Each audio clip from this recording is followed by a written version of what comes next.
Okay, let's jump in. Today we're doing a deep dive into, well, a truly remarkable life story. Michael Faraday.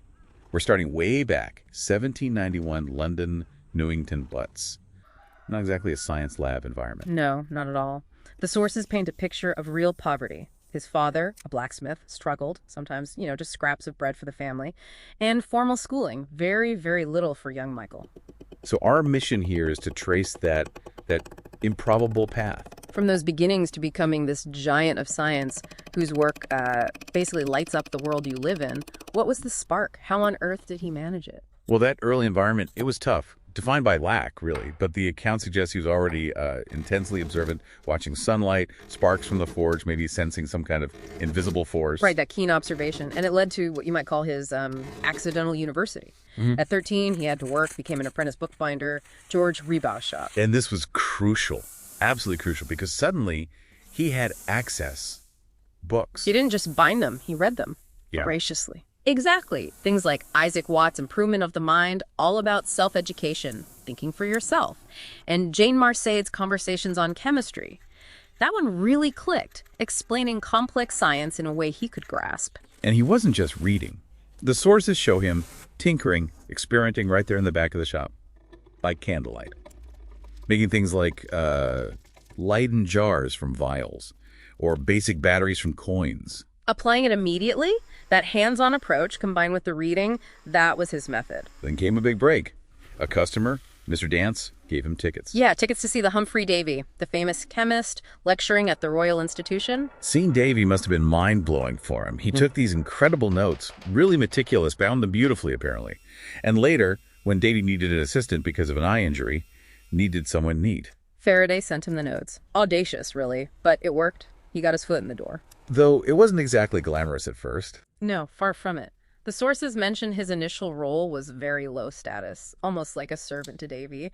And he faced a lot of snobbery, especially from Lady Davy. Constant reminders of his place. That difficult dynamic kind of continued on the big European tour, didn't it? 1813 to 1815. It did. On one hand, an amazing opportunity, meeting top scientists, seeing different labs across Europe. Huge exposure. But the social side sounds pretty brutal. Lady Davy making things tough. Relentlessly tough, based on the accounts. But, looking back, you could argue that maybe that hardship, it actually strengthened his resolve, made him determined to prove himself purely through the science. So he gets back to the Royal Institution. And the scientific buzz is all about Ørsted's discovery. Right, the Danish physicist finding that electricity affects magnetism. A current moving a compass needle. They were linked. And this sparks Faraday's big question.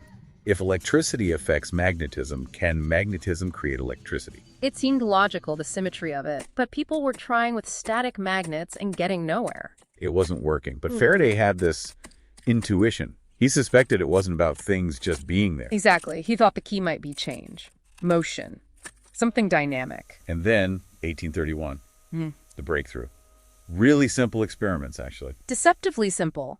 Thrusting a magnet into a coil of wire, wrapping wire around an iron ring, and bingo! A burst of current, but only, crucially, while the magnet was moving relative to the wire. It was the change in the magnetic field that did it. Not the field itself, but its movement or variation. And he visualized this with his idea of lines of force.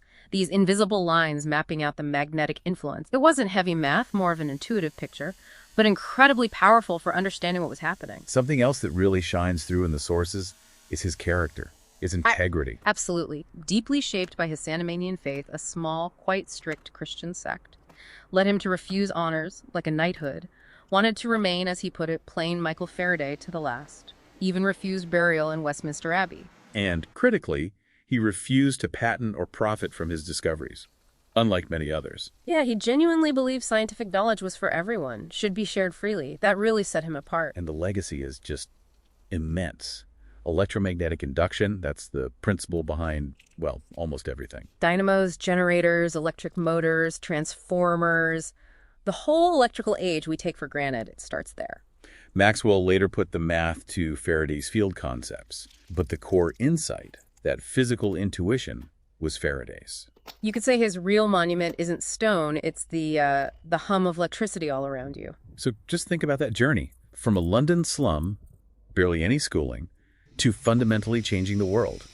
driven by curiosity, sheer self-discipline, and principle. It's a powerful reminder, isn't it, that groundbreaking science can come from anywhere. Often it's about a different way of seeing things, simple observation, not chasing fame or fortune. Makes you wonder, doesn't it? That unseen light he brought into view is everywhere now. What other fundamental things might be hiding in plain sight, just waiting for the right kind of curious mind?